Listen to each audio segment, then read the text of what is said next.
With the engine and gearbox installed, there was still a significant amount of work involved in fitting out the engine bay and installing all the auxiliaries to the motor.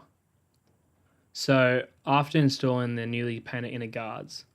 I went about removing the supercharger and upgrading the pulley spindle to run a different pulley for greater boost, and also installing an alternator and air conditioning relocating bracket kit to get everything up as high as possible to prevent damage from water ingress, but also to clear the steering box.